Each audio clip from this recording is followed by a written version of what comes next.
Hello, everyone, and welcome back to Beyond the Big Six. I'm Connor Bromley. I'm joined by my good friend Tony. How are we doing, Tony, today? I'm well, thank you. How are you doing? I can't complain. Very, very busy, and we are very, very busy today because our non-Big Six teams did a real number on the Big Six this weekend, and that's going to be the main talking points. And you know, it's crazy that I've got Newcastle's win against Man City like number three on this list here, which normally that would be number one. That would be the biggest result of the weekend.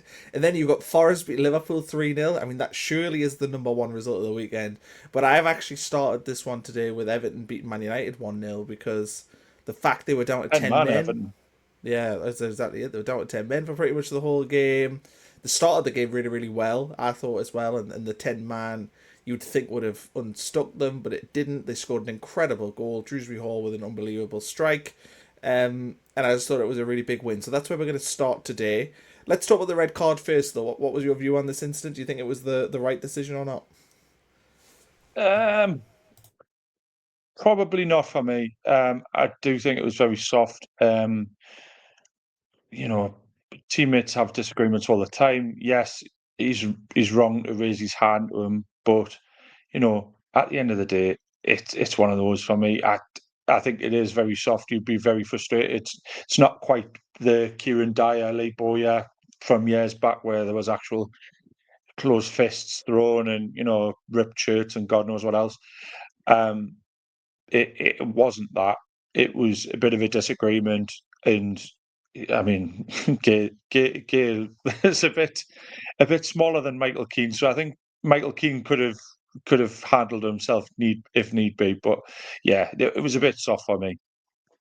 I think it's an interesting one because I think letter of the law, the referees got it right. Sky kept putting up the letter of the law, and I think the referee is correct in that. But I think like as fans, we want common sense there, don't we? Like I even saw Amarim at the end of the game. I saw Mark Goldbridge talk about it as well, of all people. But that came up this morning as a viral clip saying that Amarim didn't think it was really a red card. Goldbridge is kind of where I'm at, where he's like, it's a stupid decision to have made by Gay, but fundamentally, as fans, you don't want red cards for that. I mean, I think the common sense decision, and I know that it's unprecedented, but for me, it's a case of take off the player, like substitute the player off the field feels like a better thing for me. I know that that's not a thing that we do in football, but I don't know. You can't have players raising hands to anyone on the pitch. I mean, that's not right, and we know that. So the red card's fair in that view, but in that mold. But I don't know, to send them off for sort of pushing, slapping, I don't know what you'd call it, but putting raising your hands on your own player, it just feels weird to me, especially when it's not, as you say, like the famous Lee Bowyer, Kieran Dyer one from about 23 years ago. To me, it looked as though Pickford's intervention in the whole scenario, anyway, potentially would have resolved the issue in the first place. And I think it was just a bit of frustration, potentially, something that's there's been a bit of friction on the training ground or something, and potentially, or just frustration on the day, and like tensions are high and all that sort of thing. But you know. I feel as though the team itself could have probably handled that on the pitch, and yeah, for me, I know by the letter of the law it is a red card, but for me, I wouldn't. Much like what you said there, I wouldn't want that to happen as a match going fan.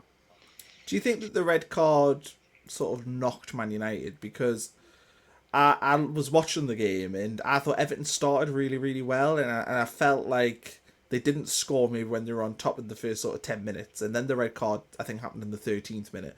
But then from there, I feel like Man United really had to sort of adjust, and I think Everton did a really good job. It was almost like they'd practiced for this sort of scenario and they knew what they were doing. They found the goal, which was just a brilliant goal, incredible goal from Drewsbury Hall, and he deserves all the praise in the world for scoring it.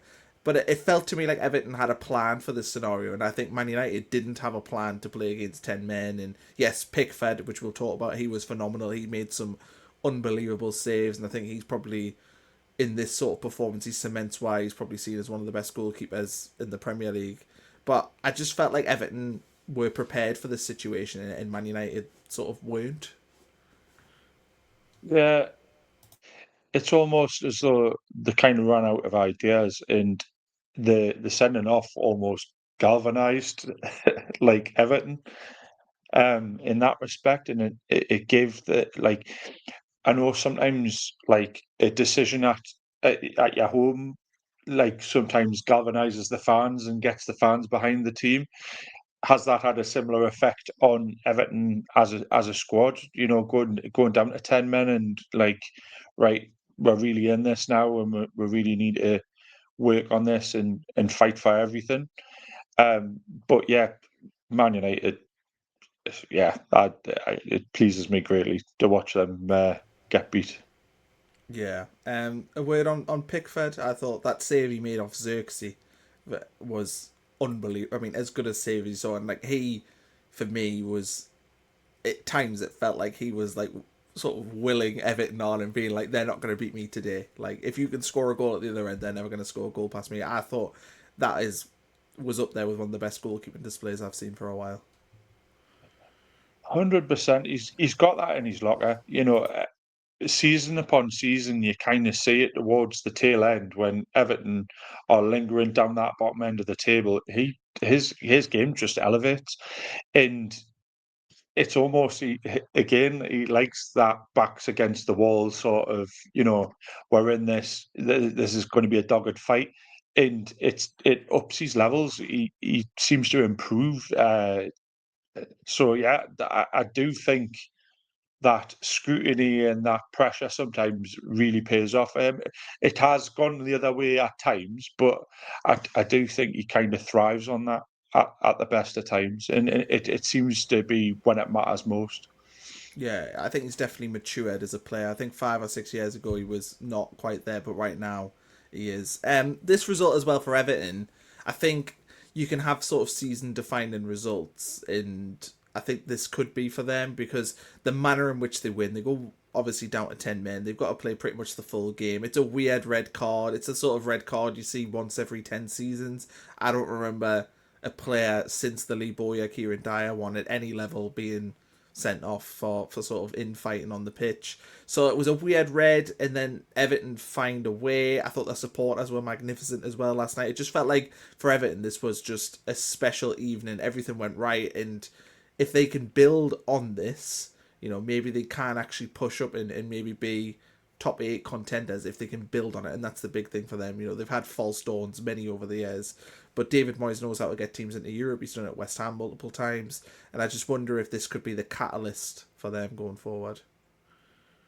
It certainly could be. The home form's been great so far this season, in picking points up at like so Old Trafford. That's no small feat. You know, if you're able to do that on a regular, the upper reaches of the table certainly not out of the question.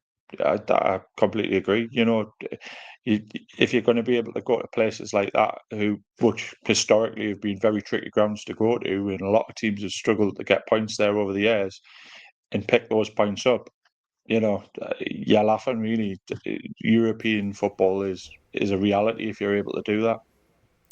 Yeah, right. Forest beat Liverpool 3-0, and all the analysis I see is, well, you've got to give a lot of praise to Nottingham Forest, but Liverpool XYZ really bad. But we're here to heap praise on Nottingham Forest, and one, I would say that my Nottingham Forest prediction a couple of international breaks ago before Sean Dyche came in is looking a little bit silly right now because I think I had them in 18th. So fair play. I don't think Forest are going to finish there this season, and I think Sean Dyche has done pretty well since he's went in.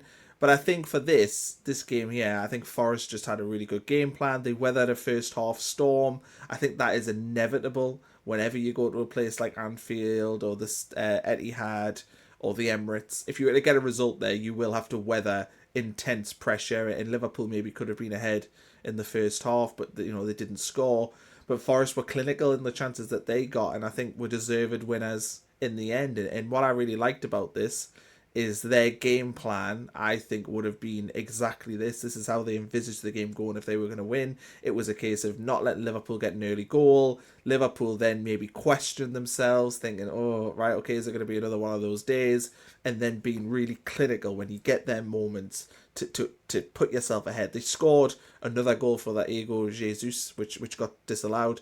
But I thought they were just so clinical, and it felt like they had such a good game plan to go to Anfield and win. And I think the worrying thing for Liverpool is that other teams are going to try and replicate this. And I don't know how well Liverpool could necessarily deal with that. But yeah, what was your sort of thoughts on this for Nottingham Forest at the weekend? I question the disallowed one to me because I don't know that he handles that. It seems to me it hits his chest. Or don't get us wrong, it is relatively close to the shoulder, but it looked all right to me. But yeah, Forest again. I know I pulled the face when you said they might be in a relegation battle. Um, and that's kind of ringing true, so I'm chuffed for that. Surely that's points on the board for me. But yeah, the likes of Ndoye, the likes of I'm trying to think, Igor Jesus, cracking players. Really good, hard-working, grafting players who are proven to be valuable, valuable players for Forest. Um, Especially since they've not had Chris Wood in the side, who was a bit of a talisman for them last season. But more importantly, Morgan Gibbs White has been absolutely phenomenal. Really, really good this season. 3 goals in 3 games there, back to back goals and games. He's not done it before. He's starting to be that star man. He has for a little while now. I think the saga in the summer he's kind of put to bed with that whole weird Spurs thing that went on. Um, but yeah, they seem to be putting the hysteria from the start of the season behind them. And you know the Ange era is bid quite a fond farewell by the looks of it. They're very structured. They look very resilient. Yeah, a cracking result. Really, really good result.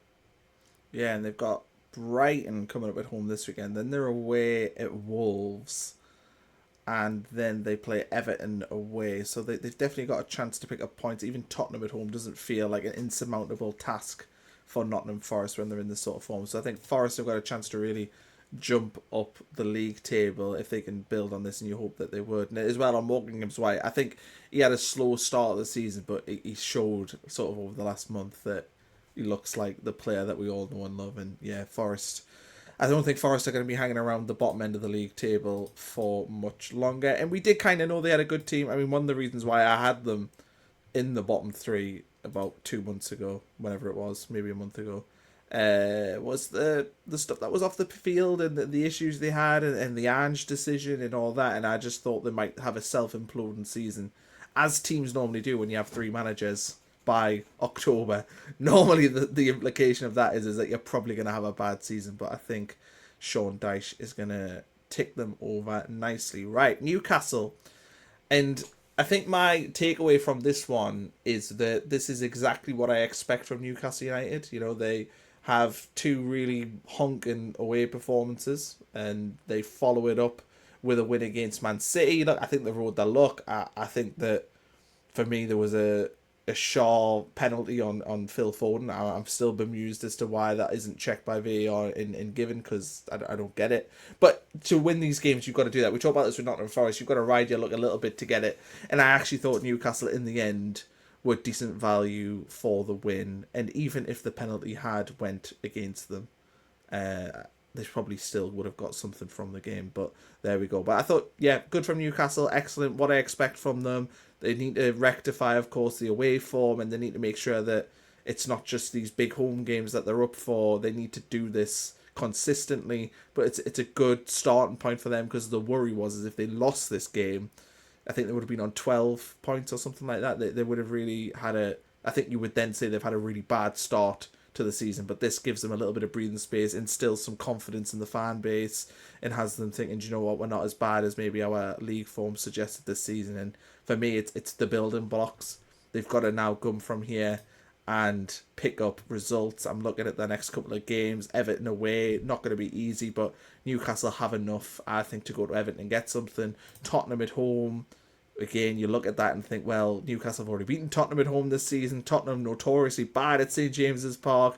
Burnley at home. Well, you'd fancy Newcastle. And suddenly you start looking at the fixtures and go, well, actually, I think Newcastle can pick up points there, which is the confidence you get from winning a game like this. But yes, a lot to throw at you there. But go on, fight it back. Start with the penalty. Do you think it was a penalty from Shaw? And then we can talk about how good Newcastle are. So, having been at the game, I sat at the other end of the stadium, so I couldn't really tell from that. But since watching the replays, I'm a bit bemused myself. If that wasn't given against Newcastle, I would be really annoyed with that. So I can understand. He doesn't seem to make contact. Shaw doesn't seem to make contact with the ball. Foden makes contact with the ball and knocks it out. But yeah, I'm a bit confused. I know on Match of the Day they kind of said that Rooney was fairly certain that it was a penalty, but they went over the rules again, and again, like it is a bit of a reckless challenge. I don't understand why it hasn't been given, to be honest. Bit confused by that myself, but checked by VAR and given the all clear. Um, I think much like what you were saying, there's a lot of opportunities in that game. City had a lot in the first half. I think we had a lot. Well, Newcastle had a lot of opportunities also. Voltemara has a good header saved. Uh, Haaland goes through, and you'd put your house on him to score, and he, Nick Pope comes down to close the angle down, and it's almost like he panics, which is very un-Haaland like. Phil Foden had a few opportunities, and again, in the form that he's been in, you'd expect him to score, and he puts it wide. So yeah, very end stuff. But like I said earlier, like last time I was on, was that the fullbacks for Newcastle really made a difference.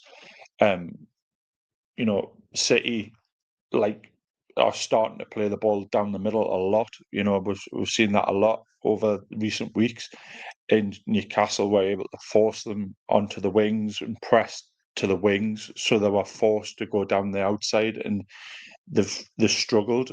The only real outlet they had was Jeremy Doku, who Tino Livramento did a fantastic job of closing down, and eventually was subbed off. And Savino didn't really make an impact in the game. So, you know, uh, I don't think had the penalty been given, I do think Newcastle probably take something from the game, because there was a lot of opportunities. Given that they created so much, and City really were really poor in front of goal, which is very un-City like. Um, Eddie Howe's first win in the league against City as well. Um, he's never done it before, so that's massive. And yeah, really really cracking result. But like you say, the biggest test is going to Everton this weekend, and seeing how Newcastle perform at the weekend. Obviously, they're playing tonight. Another away game over at Marseille, but the league form is the most concerning thing about Newcastle at the moment, and that needs to change if they're wanting to look at the upper reaches of the table.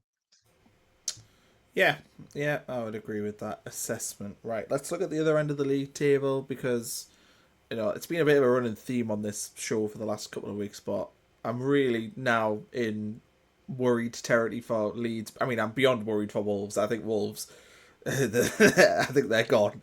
But Leeds and Burnley very worried. I watched both games. I thought Leeds were very Leeds on Sunday. They took the lead. They looked good in the first half, and you go into half time thinking, do you know what? Maybe they can get something from this. But I don't know if it's in game management. I'm obviously not a Leeds fan, so it's not like I'm looking at it in depth. But to me, that there is clearly something happening with Leeds where they are setting up for games at home in particular in a correct manner, and by the end of the game they are not set up correctly because they've conceded, thrown away points that they could have had. Tottenham, they've thrown away points, they lost 2-1, and I didn't think they played bad that day. They drew against Bournemouth at home, conceded a late goal. They've obviously, in this one, I thought Villa were really poor, and I think this is the other concerning thing. Villa were really, really poor in this game, but they still found a way to beat Leeds, and that's worrying for them. Burnley, I watched them against Chelsea, and they offered very, very little. They offered, I would say very little is actually a compliment. I think they offered nothing really throughout that game, and I'm a little bit concerned about them. I just think that Burnley aren't good enough, obviously aren't good enough, and I think Leeds we can look at, and I think somebody can go in there and maybe get a tune out of these players, a bit different to Daniel Farker, but I don't think Burnley, Burnley could hire Pep Guardiola and or Jose Mourinho or Eddie Howe or whoever it is, and I don't think it would make any. Oh, they've actually had Eddie Howe in the past, actually, but yeah, I don't think it would make any difference. So I'm really concerned about the three of these, and I think that this, to me, I don't know if you agree, but I think this to me right now feels like the bottom three. If I was going to give a percentage that it's this three at the end of the season, I'd probably say 80% certain that this is probably the three teams that are going down. I tend to agree with that. I think Edwards has got an insurmountable task. For me, I don't see a way out for Wolves this season. If that at that drop zone, 2 points on the board, and you know 12 games in, I don't see a way out of that. To be honest, um, I think he's having serious conversations prior to going in about, you know, is this preparing for this season, or we're preparing for a run in the championship? And I really do think, you know, it'll be Wolves will be playing championship football next season. Absolutely. Burnley, probably in a similar boat. Scott Parker has getting some good performances out of his players. I think they stick with him because he's doing a good job. He's doing all right with the players that he's got. Um, they have getting some good results, but the the team's just struggling Premier League wise. The depth of talent isn't there for me. Um, Leeds, again, much like what you said, I think they started well. They played well in the first half, and it just all seemed to disintegrate second half. And like you say, Villa didn't really play that well, and the goal that from the free kick, you the keeper really should, for me, should be doing a bit better.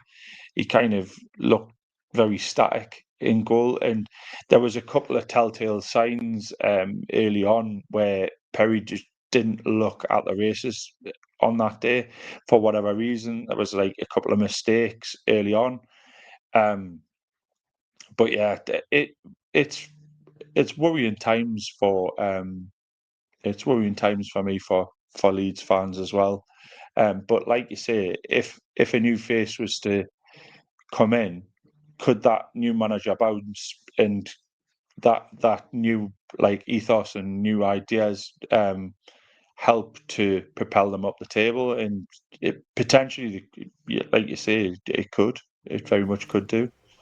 I think the worry I have for these three teams is that I think I look at the fixtures. So Leeds have got a really bad fixtures going into January. Wolves basically have to play top 10 form from now at the end of the season to stay up. So that feels pretty unlikely considering how bad they've been. And Burnley themselves don't have a ton of resources, and again are likely to be in the bottom three. But when you're in the bottom three at Christmas or heading into January, it's so difficult to attract players. And we're going to talk about Sunderland in a minute, but if you look at Sunderland, who's the other newly promoted team, because they in January, even if they lost every game to January, they're not going to be in the bottom three, the likelihood, unless Leeds and Burnley pick up some results, but they won't be in the bottom three. That makes it far easier to recruit players, doesn't it? It makes it far easier to go to a new centre forward or a new winger. Like, we're comfortable, we're say 5 or 6 points out the relegation zone. It's so much easier to attract players, and this is the other issue that these three teams have. That I think when I look at the fixtures, I don't see the three of these teams picking up many points from now until January. And I do see Nottingham Forest picking up. I do see Fulham picking up. I do see West Ham continuing to pick up. We're going to talk about these teams. And those are the three teams that they were earmarked and looking at. And of course, Sunderland that would have obviously earmarked as well, who are on 19 points. But those teams are going to continue to pick up points. And I think we could be in a position come early January where Leeds, Burnley, and Wolves are all entrenched in the relegation zone and at least 4 points in, which is more than just one win. I think we could see that, and because of that, it's going to make it very difficult for the three of them to make sizable change in the January window because it's going to be so hard to attract the caliber of player that they need, and that is my main worry right now. That the three of them look so poor and the teams around them have started to pick up a little bit of form. Because if West Ham were still really bad and we're on 5 or 6 points, then this would be a little bit of a different conversation. But the fact is I think we can look at West Ham and go, well, we see them picking up the required points and see them getting further. I know they've got a really bad run over Christmas, but I see them picking up points, and I just worry about them because I think in January, Leeds, Burnley, and Wolves, they won't be able to make the necessary recruitment. I agree. In the respect that you could have potentially picked up players likes of Callum Wilson, who was a free agent at the start of the season. You could rely on players like that coming into the side to give you that bit of a boost. If they were a free agent, or if they were on the outskirts of a team higher up the table, they kind of propel them and give them. I know Wilson's got aspirations of being in the England squad come the next national tournament, so you could kind of encourage a player like that to kind of jump on board, but there doesn't seem to be anybody of that ilk available on the market at the minute. I know obviously Leeds picked up Dominic Calvert-Lewin, and really good signing and a good Premier League player.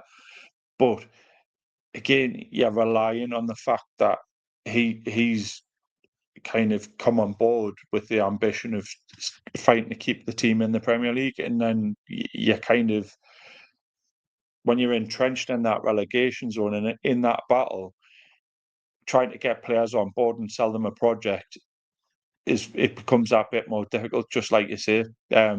So yeah, I think try those sites battling at the bottom there will really struggle to bring players on board and get that talent into the squad that they need. Yeah, I mean the beauties of football is that random results happen, and who's to say that Leeds or Burnley play Fulham next coming up soon? Can they pick up a result there this weekend? We've got Brentford against Burnley. Could Burnley get a result there? Maybe. You'd struggle to see Leeds getting a result at the Etihad. I'd probably say that one's done and dusted. Villa against Wolves, I don't know, but there is a chance that these teams can start to pick up points where you don't really expect it, and maybe this is a different conversation. But from what I've seen so far, I think these three teams are clearly the worst teams in the Premier League.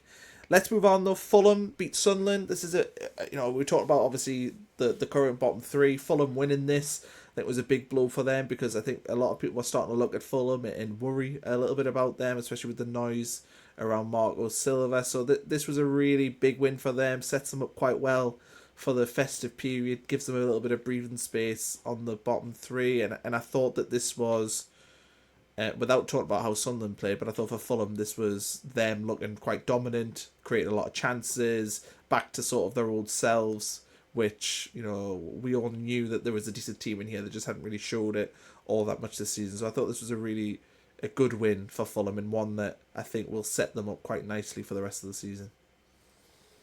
Yeah, it was kind of a game as an outsider I expected, given the way Sunderland have been playing in recent weeks, that they would try and get something from the game, and it couldn't have been any more the opposite, really.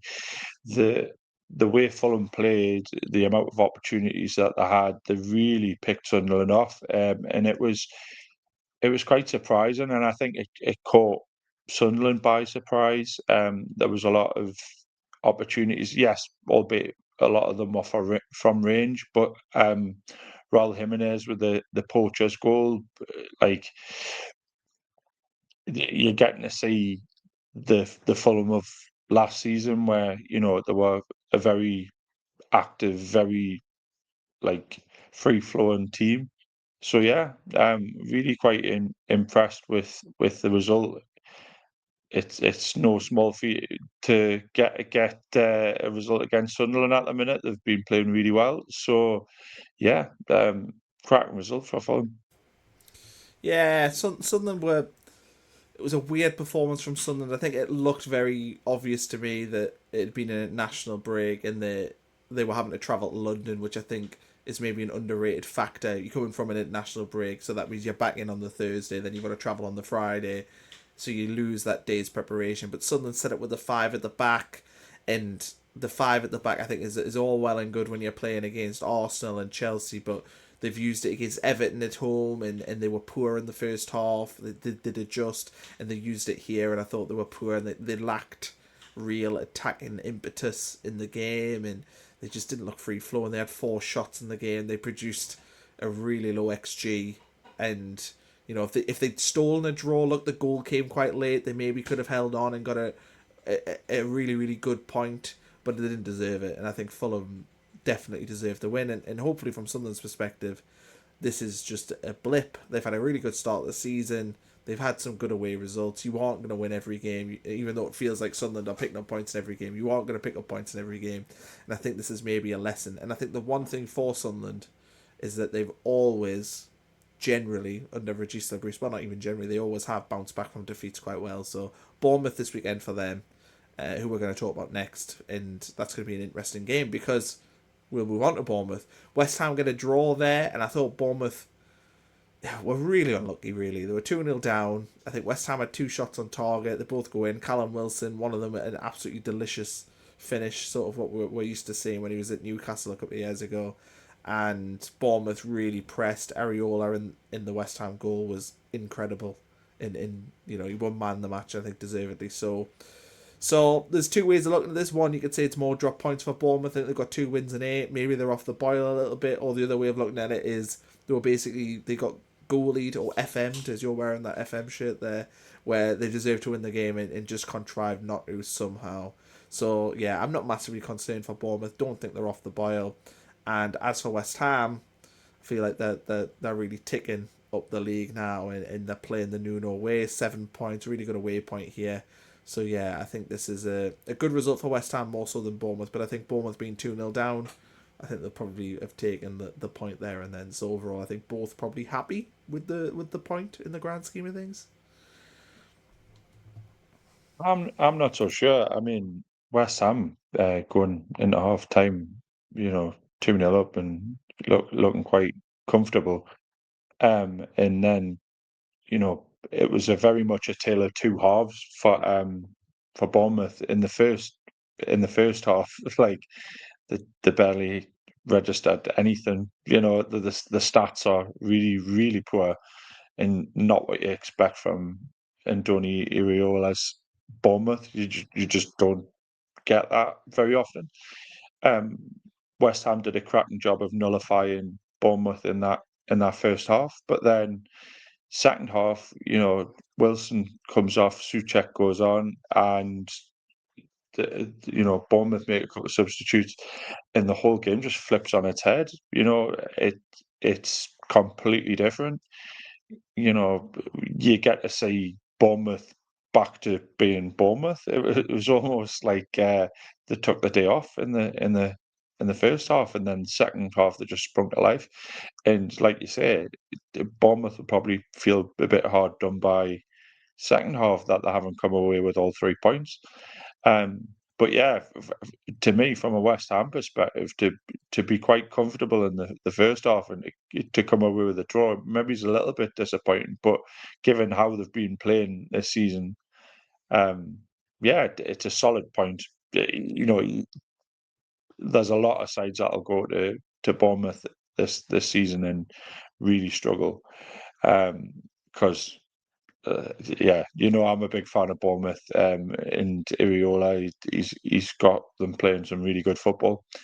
But I know in recent days, there's talks came out about Semenyo potentially having a release clause in January. How will that affect them? Yes, they've had a high turnover of players in recent window. Will that be a big factor? Will he go? Will he stay? Will he sign a new deal? Who knows? There's a lot of things hovering around there as well. But yeah, solid point for West Ham, and I think given that they were 2-0 down uh, in the first half, Bournemouth will probably be happy with that. But I probably would have wanted more from the game, I would imagine. Yeah, I mean, looking at the stats, 76% possession for Bournemouth, 21 shots to their 3, 8 on target to their 2, 500 passes to their 119. I mean, it was pretty dominant from Bournemouth, really, in the game. But I think, fundamentally, it's just two ways of looking at it. When you're 2-0 down at home, you obviously take a 2-2 draw, absolutely. And from West Ham's perspective, before the game, if you offered them a draw, they would have snapped your hand off for it. So that's kind of what I meant by the both fundamentally probably come away happy with the point. Right, last game to talk about. Brighton beat Brentford. Big win for Brighton, 1-0 down. Ended up going 2-1 up. Thiago scores a penalty, misses a penalty. I think he scored 10 this season. He looks like a player. He looks like somebody that's going to be sold for an obscene amount of money in the next 12 months, isn't he? I could definitely see somebody knocking on the door for him. But yeah, this was a really good result for Brighton because we've talked about Brighton quite a bit on this show, and that we sort of just feel a bit, I don't know if underwhelm's the word, but they're a bit like good result one week, bad result the next week. They were 1-0 down here. I was like, oh, there's going to be another one of them weeks where they're not going to get going. But the fact that they found a way and got the win, they deserve a lot of credit for that. And I think Brentford are, they're not as bad as what people thought. I think that they're going to be probably a steady mid-table team this season. So I think it's a good result for Brighton, and I think the manor will feel very special, especially with a penalty being missed. Yeah, they did try their very best to try and throw it all away, didn't they? In the at the back end of the game with that penalty. But cracking save from Verbruggen, he gets down well and scoops the ball up from a potential rebound or anything like that. But yeah, Danny Welbeck as well. What is going on with him? Like he's just on fire at the moment. Really, really great. Looks like a striker half his age, getting ahead of the defenders, big, strong, quick, and cracking ball from Yankuba Minter as well. What a ball in for that goal. So yeah, it is a great result for Brighton, considering Brentford have been on a little bit of a run recently. Um, a bit disappointed as a Brentford fan if I'm watching that, because I do think you could certainly have had an argument for a draw there. Um, but yeah, you'd be chuffed as a Brighton fan, Verbruggen getting down and saving that, to snatch all 3 points. Yeah, I think it's interesting, Welbeck and the fact of his. I think he's about 36, and I think that that there's been a lot of talk about recruitment in teams like Brighton and Brentford, and obviously Sunderland now do it. They recruit young, develop, sell on. But I wonder if the market now, the actual gap in the way you get value is by recruiting older players, because we know that players are obviously so good with that diet now, and I think the perspective is from people is that when a player sort of hits 31, 32, they're probably over the hill. But we're seeing with Danny Welbeck this season, Robert Lewandowski at Barcelona is still banging in the goals. Ronaldo was still banging in goals at a high level in Europe when he was in his mid to late 30s. Obviously, Granit Xhaka has been getting a lot of praise this season. He's 33. I wonder if this is a gap that teams will begin to exploit, because there is little value in these players, but actually the reality is if you can sign Danny Welbeck when he's 32 years old, as I think Brighton did, they've got 4, 5, 6 seasons potentially by the time he retires of having a top level striker who's at the absolute best he's ever been in his career. And I think that there needs to almost be a mindset shift with recruitment, that maybe the actual value is buying these quote unquote over the hill players who actually aren't, and putting them in your team, because I think we're seeing more and more examples of these players who are older, would normally be considered veteran players, but are still able to play 90 minutes, still able to contribute in the top level. And I just wonder if this is something that we're going to see more of, a bit more of the value in it of these older players, particularly ones that didn't necessarily rely on pace when they were younger.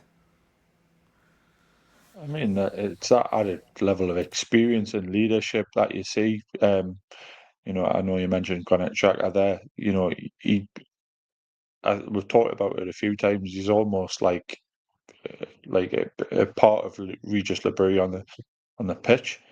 You know, be able to orchestrate the team and telling X, Y, and Z what's happening. And where they should be and what they should be doing.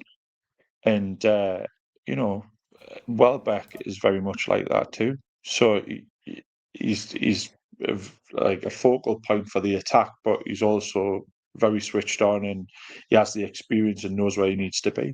So his positioning is brilliant as well.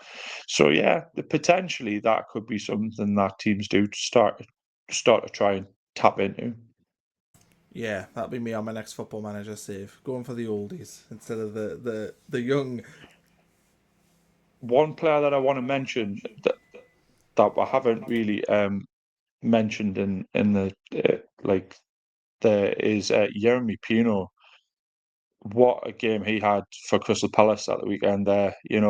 If you haven't seen the goal, well worth a look. He absolutely pings it. It smacks off the bar and into the net. Absolutely brilliant goal. And he also played a big part in the goal for Munoz as well. So yeah, he looks like some player. He looks a really good acquisition, and they picked him up for a relatively low fee too. Yeah, we didn't mention Crystal Palace because we talked about Wolves, but we didn't talk about Palace. So it was a result that you'd expect from Crystal Palace, but they are ticking up the Premier League table nicely. We'll talk about them more next week. Who they got coming up at the weekend? So they've got Manchester United at home. So we probably will talk about them next week, when hopefully they get a win against one of the big six boys. But thanks, Tony, for joining me today. Enjoy watching the Newcastle match this evening, or Yes, as you record this. hopefully. Yeah, as you watch this, sorry, it's probably already happened, so you'll know what the result is. And we'll catch you all for another episode of Beyond the Big Six next week.